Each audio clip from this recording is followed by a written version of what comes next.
ಕರ್ನಾಟಕ ಏಕೀಕರಣ ಭಾಗ 7.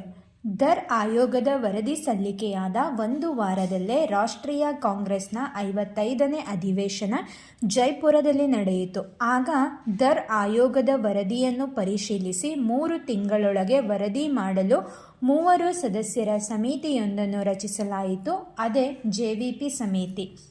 ಜೆವಿಪಿ ಸಮಿತಿಯಲ್ಲಿದ್ದ ಸದಸ್ಯರು ಜವಾಹರ್ಲಾಲ್ ನೆಹರು, ಸರ್ದಾರ್ ವಲ್ಲಭಭಾಯ್ ಪಟೇಲ್ ಮತ್ತು ಪಟ್ಟಾಭಿ ಸೀತಾರಾಮಯ್ಯ. ಜೆವಿಪಿ ಸಮಿತಿಯ ವರದಿ 1949 ಏಪ್ರಿಲ್ 1ರಂದು ಪ್ರಕಟವಾಯಿತು. ದರ್ ಆಯೋಗದ ವರದಿಯನ್ನು ಜೆವಿಪಿ ಸಮಿತಿ ಎತ್ತಿ ಹಿಡಿಯಿತು.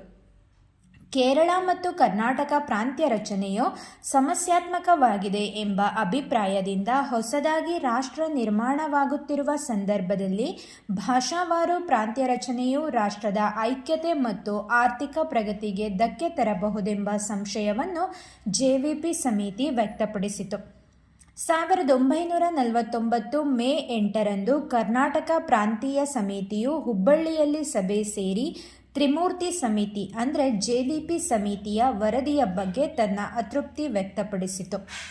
1949 ಮೇ 20ರಂದು ಹುಬ್ಬಳ್ಳಿಯಲ್ಲೇ ಕರ್ನಾಟಕ ಏಕೀಕರಣ ಮಹಾಸಮಿತಿಯು ಸಭೆ ಸೇರಿ ಕರ್ನಾಟಕ ಪ್ರಾಂತ್ಯ ನಿರ್ಮಾಣವಾಗದಿದ್ದರೆ ಕನ್ನಡ ನಾಡಿನಲ್ಲೆಲ್ಲ ಅತ್ಯಂತ ಅತೃಪ್ತಿ ಮತ್ತು ಅಸಂತೋಷಗಳುಂಟಾಗಿ ಜನತೆಯ ತಾಳ್ಮೆಯು ಒಂದು ಹಂತಕ್ಕೆ ಮುಟ್ಟುತ್ತದೆ ಎಂದು ಗೊತ್ತುವಳಿಯನ್ನು ಸ್ವೀಕರಿಸಿದರು.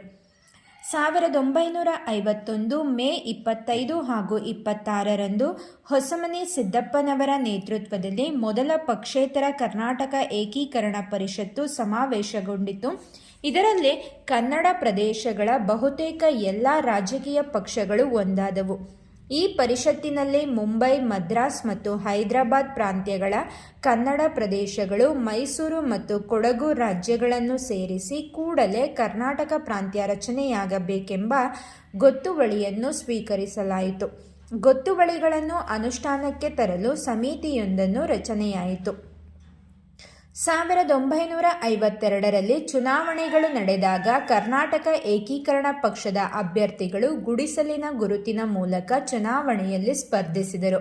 1953 ಜನವರಿಯಲ್ಲಿ ಹೈದರಾಬಾದ್ನಲ್ಲಿ ಭಾರತ ರಾಷ್ಟ್ರೀಯ ಕಾಂಗ್ರೆಸ್ನ ವಾರ್ಷಿಕ ಅಧಿವೇಶನ ನಡೆದಾಗ ಮೈಸೂರು ರಾಜ್ಯದ ಮುಖ್ಯಮಂತ್ರಿ ಕೆಂಗಲ್ ಹನುಮಂತಯ್ಯನವರು ಕರ್ನಾಟಕ ಪ್ರಾಂತ್ಯ ರಚನೆಗೆ ಮೈಸೂರು ಸಂಸ್ಥಾನ ಅಡ್ಡಿಯಾಗಿಲ್ಲ ಎಂದು ಸ್ಪಷ್ಟಪಡಿಸಿದರು.